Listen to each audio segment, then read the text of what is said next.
Hello everyone and welcome to another edition of NEC On The Run. I'm Kyle Turner with NEC Front Row and we're sitting here today with Ron Ratner, the NEC Hoops Guru, talking men's basketball. Ron, thanks for joining us today. I love it. I mean, we're back in the studio doing our thing. Let's go. Alright, we're going to start with some NEC headlines. Ron, there's a four-way tie for first atop the men's standings. What can you tell me about that? Well, Kyle, we have a four-way tie at the top, but nobody at 4-0. 2 weeks in already, no undefeated teams.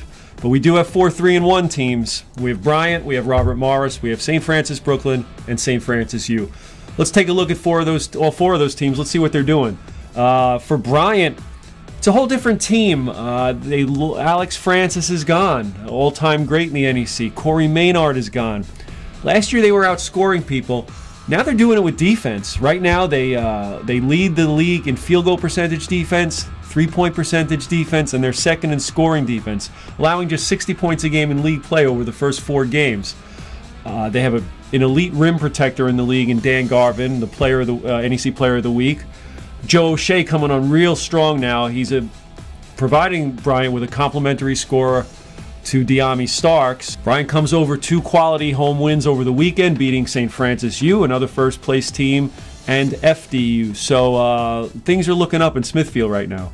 Robert Morris won a pair of road games last week. They beat Wagner in a great game at the Spiro Center on CBS Sports Network on Thursday. Then went up to Central and won there. So they too are 3-1.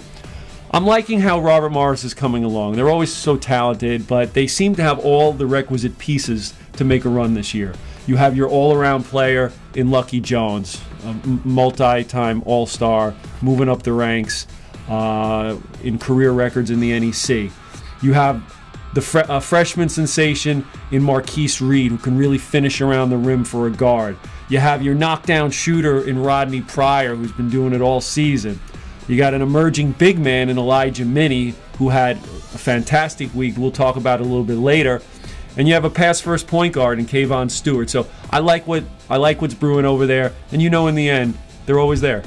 Preseason favorite St. Francis Brooklyn, they had extended their win streak to 6 before finally falling on Saturday down at the Mount.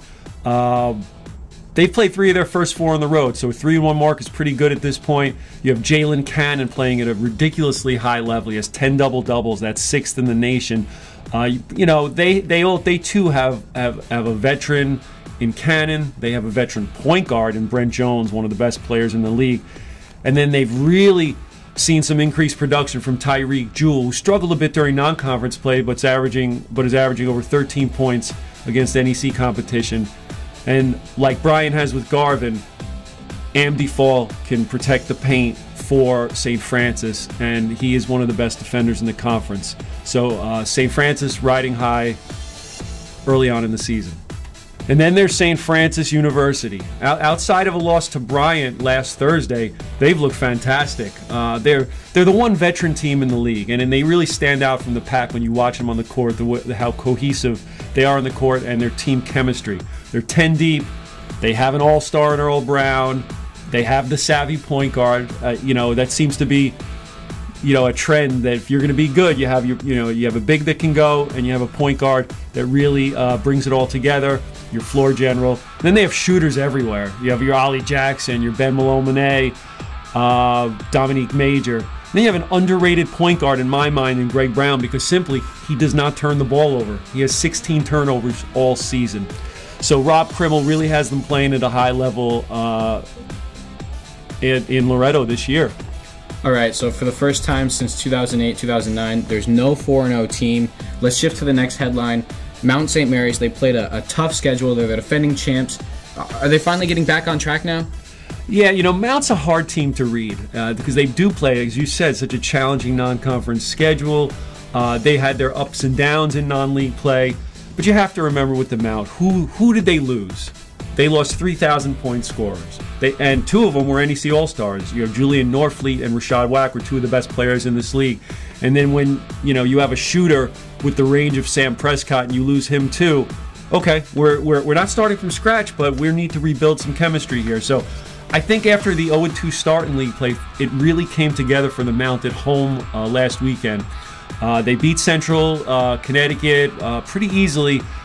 But then the big win was when they beat St. Francis Brooklyn and snapped Brooklyn's 6-game win streak.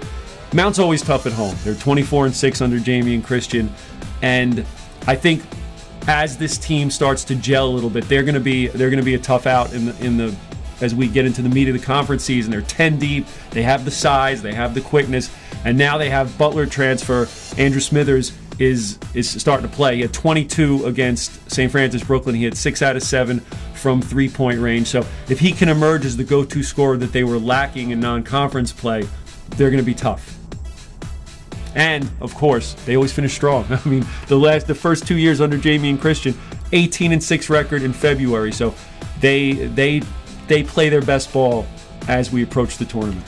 It'll definitely be interesting to see how Mount progresses throughout the season, how all the teams progress throughout the season.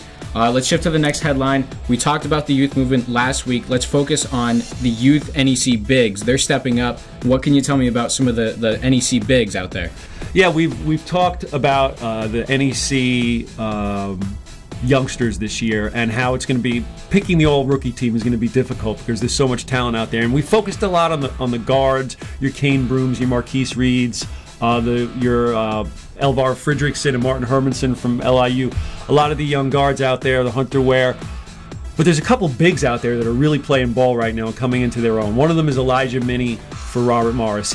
Last week, he did not miss a shot. He was 8 for 8 from the field, 4 for 4 from the line.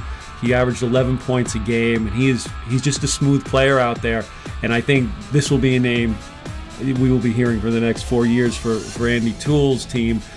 And then over at LIU, the NEC Rookie of the Week is Nurizana. Now, Nurizana physically is a mismatch for many of the bigs, not only in this league but in other leagues, just because of his strength. 6'7", really strong. Last week, he made 80% of his shots, averaged 15 points, 6 rebounds a game. And while he's raw in some ways, he's starting to put it together when you watch him down in the post. And he's just going to be a force in this league. And those are two players that I really enjoy watching. It'll definitely be interesting to see how the NEC bigs step up and challenge each other throughout the season. We're going to look at some NEC numbers now. We're done with the headlines. Last week, we talked about Jalen Cannon and his rebounding prowess. Let's look at Lucky Jones. He's joined an elite club. I like players that can do multiple things. I think all coaches like players who can excel in all facets of the game. And really, there's nothing that Lucky Jones doesn't do. He can score, he can shoot from distance, he can finish, he can rebound, and then he can pass the ball, and he's as solid a defender as there is. So Lucky Jones last week became one of only 3 players in the history, I mean, we're talking 35 years here almost, that have ever had 1,300 points, 700 rebounds, 150 assists, and 150 steals. And if you look at the company that Lucky Jones is in, there's Jamal Olasawir, whom many of us know from recent years is one of the best the NEC has seen. But then there's Tony Lee. Now, Tony Lee, I've been around this league for 17 years, and Tony Lee is in my top 5 favorite players of all time. Tony Lee was a 6-foot guard. He was 6 feet, maybe, standing on his tippy toes, and he would average 6 or 7 rebounds a game, inch for inch, one of the toughest players I've ever seen. And not only did he hit all those numbers, 1,300, 700, 150, and 150, he shattered those numbers. He ranks amongst our all-time steals leaders, 750 career rebounds. So you're looking at some good company that Lucky Jones is joining. If it's only 3 players in that many years, it must be something difficult to do. It's a pretty exclusive club. Congratulations to Lucky Jones. We're going to take a Twitter timeout now. Ron, what's buzzing on social media out there? Well, my favorite tweet of the week was from Chris Capella. Chris Capella is the editor of Colonials Corner, which covers RMU basketball, but also covers the NEC. His tweet, CCSU's Brandon Peele with an impressive double-double, 11 points, 18 boards, also known as the Tyson Chandler stat line. I really love that. Now, Brandon Peele is one of the league's most improved players. He's tough to handle. He's tough to handle on the boards for sure, but his offensive game is improving, and he's a player I really enjoy watching, and a comparison to Tyson Chandler is a real complimentary one. And if you watch Tyson Chandler, he's not going to get you 22 and 22, but he might get you 10 and 20, a couple times a month there. So that's a great job by Chris Capella, is kind of seeing at what Brandon Peele has turned into. The other tweet that caught my eye was Ryan Peters from Pioneer Pride, who I engaged in a Google Hangout with a couple of weeks ago, one of the writers for Big Apple Buckets. He's working on his NEC midseason awards, and he tweeted, "So many great rookies to choose from. Maybe this can be a team of 8." And I was thinking, 8? I can find 10, maybe 11 guys. So we are so deep in rookie talent this year that I just think it's refreshing, and the NEC is set up for the next couple of years to really start, making a name for itself with all the young talent that is here now and contributing at this point. So speaking of young talent, Ron, we're going to shift to the NEC Spotlight Performance. Who do you got this week? Always a tough choice, but I'm going to go with Dan Garvin from Bryant University. His performance last Saturday against FDU. Listen to this line: 16 points, 18 rebounds, 4 steals, and 2 blocks. Now, Dan Garvin really impressed me as a freshman with his ability to change the game at the rim on both offense and defense.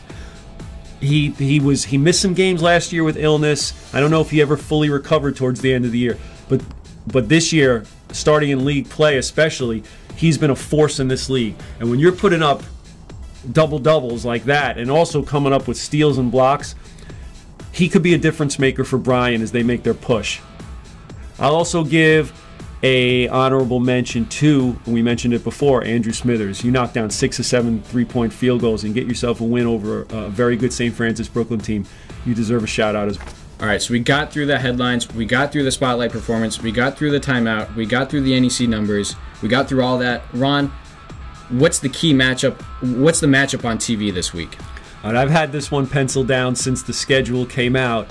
And not only that, but we got it on TV. So this Friday on the U, ESPNU, 9 o'clock, St. Francis, Brooklyn at Robert Morris. To me, it does not get better than this as far as a marquee matchup in this conference. You have star power, you have 2 great coaches, and you have 2 teams. I know it's early, 2 teams tied for first place at 3-1. So it's a game I'm really looking forward to out in Moon Township. Should be a very good game down at the Chuck. Now, folks, there'll be other games also this weekend. You can watch them on necfrontrow.com, free of charge. Also, iOS users, be sure to download the NEC On The Run app on your iPad or your iPhone to catch up on all things NEC. That's all we have for this edition of NEC On The Run Men's Basketball. I want to thank Ron Ratner for joining us today. I'm Kyle Turner for NEC Front Row, and we'll see you next week.